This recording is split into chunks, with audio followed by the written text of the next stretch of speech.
Hey everyone, it's Aquila and I'm gonna do another cranking video, and this is gonna just be strictly how to do a Picot top. Just the Picot part. So I already have my cast on bonnet on, some waist yarn, my ripcord. I'm gonna add my yarn, and I'm using my 64 stitch cylinder from Erlbacher Gearhart. This is the Speedster machine, and the yarn I'm using is from Avalon Springs Farm. So to do your Picot, to have a Picot top, what a Picot looks like, I'll show you on a cast on bonnet, because the Picot kind of gives like the I don't know, like the bumps, really. So it's like a bump. These are all stretched out because it's my cast on bonnet, so it won't look like that. It'll be much more pretty. So let's show you how to do that. So you want to make the top, this is going to be on your cuff of your sock or glove or whatever you're making, and it will be halfway of the cuff. So if you do if you want your cuff to be 15 rows tall, you do 15, hang your Picot, do your Picot, crank 15 more, and then you'll fold it in half, and the Picot will be at that top of that hung hem. So we're gonna do just what I said, 15, because I think it makes a nice cuff. So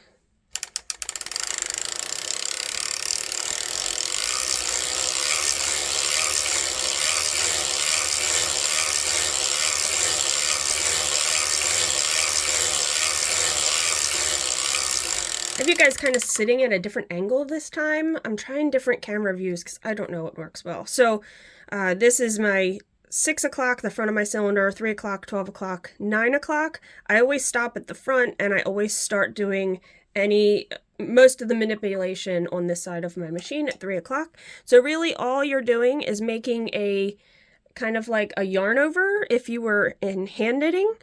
So it's going to be like, you're going to take the one stitch and put it to its neighbor. That's like a knit two together. That'll be like if on the next row it would knit two together, and then you'll have a space where this cylinder needle doesn't have any stitches on it. That's going to create the yarn over in the next round that we crank. So this is my last stitch, this is my first stitch, so it doesn't matter which order, you always just want to do the same thing. So if you're going 1 to 2, you want to go 3 to 4. If you're going 2 to 1, going backwards, you always want to go 4 to 3, 6 to 5. So you always want to go the same direction, so it gives the like a uniform look to it. It's easier if you remove a little of the weight. I'm just going to hold it with my legs below the machine, and you're going to trying not to be in the camera way. So you're gonna push or pull the needle out, take stitch number 2 and put it on stitch number 1, stitch number 4 and put it on stitch number 3, needle number 3. Let me see if I can do this even closer. All right, might be better, it might not be. Oh, I'm kind of, hold on, I can move that more like that.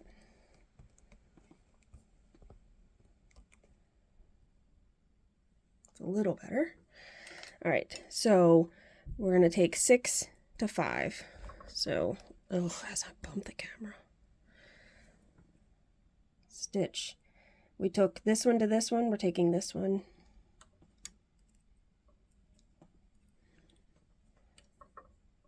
That one. That was not at all good. Okay, let me try it again. Let me move it again. Hold on. Oh, I'm gonna make people sick.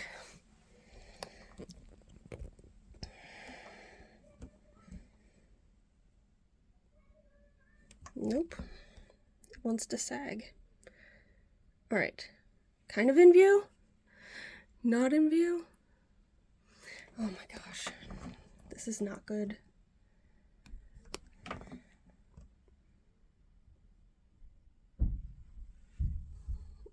A little bit better. Taking this one, moving it to this one. taking this one, moving it to that one. So you're going to go all the way around your cylinder and do that. I'm not sure if that was a good view or not.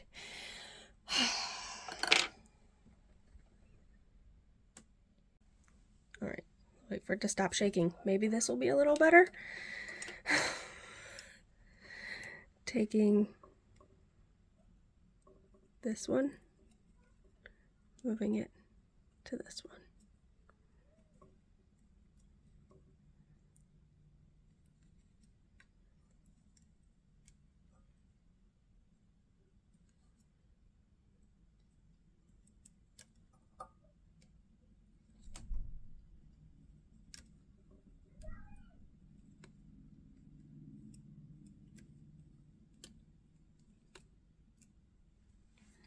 I'm getting out of frame again.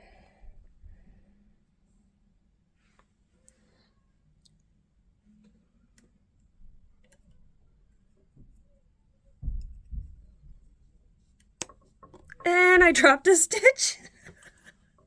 You dummy. Oh my god. Okay. Well, we're also going to show you how to fix a stitch, I guess, today. I've didn't remove the weight from my knitting.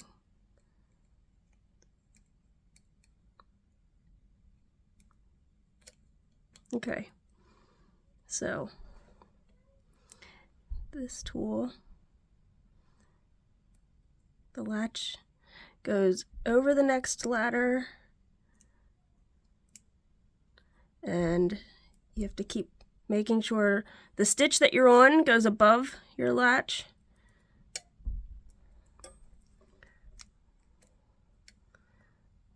But under,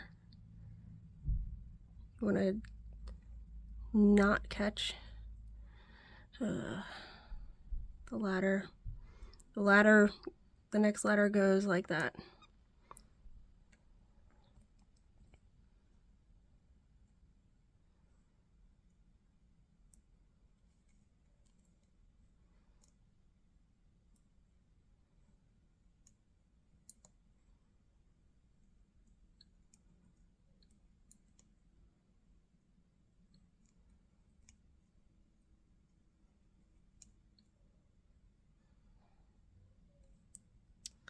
So you're just catching the next ladder and making the knit stitch.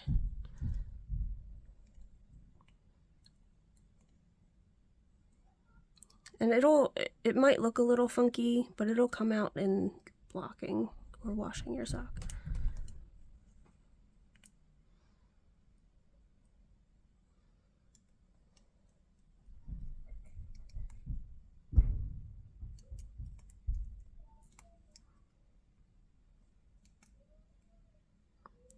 We were moving it to, we're making a picot.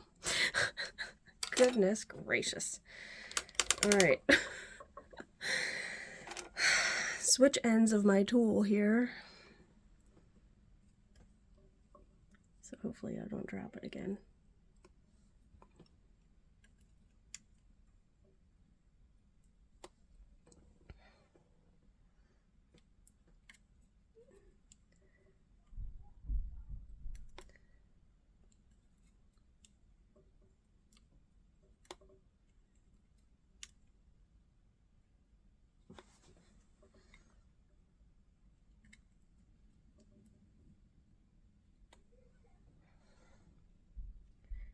And you do this, like I said, all the way around. You'll get to a point where these needles are here or down in the cylinder and you can't do them. I'm actually gonna have to crank forward a little bit, so let's do that.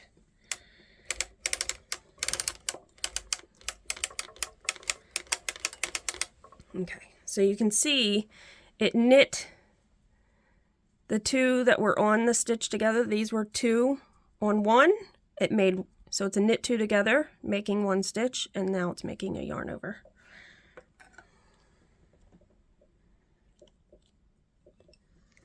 All right, we were here.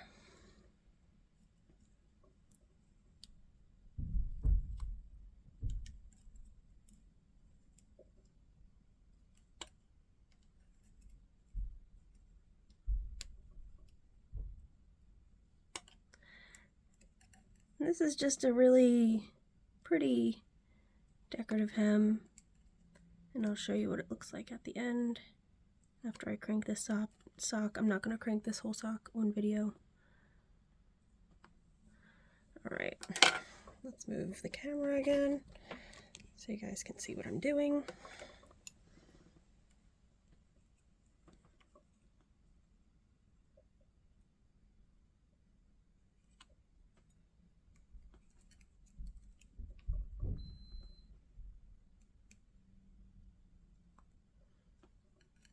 And look, I've done this a bunch of times, and I still drop stitches. It happens. We're all human. And I'm getting around to where I'd started. This was the first one I did. This one went to this one. 2 went to 1. So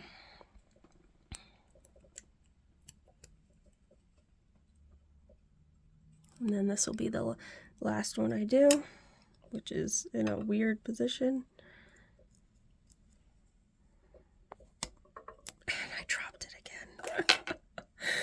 Oh boy. Alright, I'm going to fix this one off camera, and then I'll, like at the end, I'll show you guys what a picot looks like. So what you would do is you would crank another 15 and hang your hem and then make your sock, and you would have the picot top. So I will show you guys what the picot looks like at the end of this. Alright, so I'm back and I want to show you guys.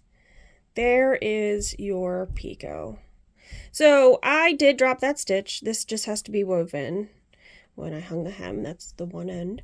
I did drop that last stitch, which was really difficult to try to pick up. It dropped all the way down into the waist yarn past my ripcord, and because it was like the first or the last stitch, it's really it's difficult to try to fix that from in the waist yarn. I've done it before when it's not in like an end stitch, if it was over here.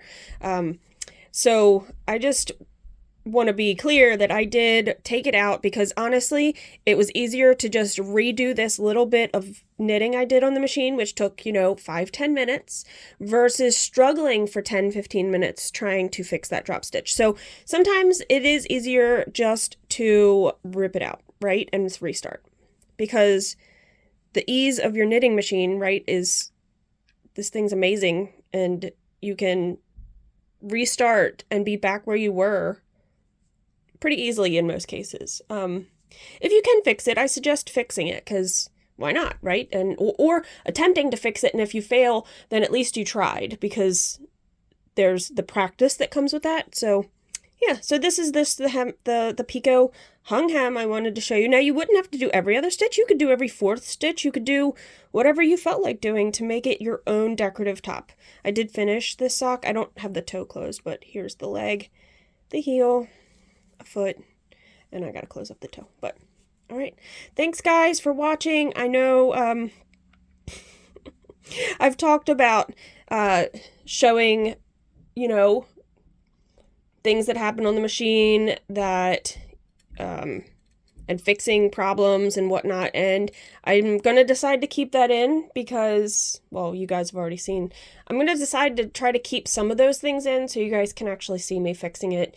When I first got my machine, I freaked out when I dropped a stitch. I was like, oh my god, like, how am I ever going to fix this? And so, yeah, you have to just roll with it. Don't stress out. Don't stress out. Just keep going. So, happy cranking, y'all, and until the next video, take care.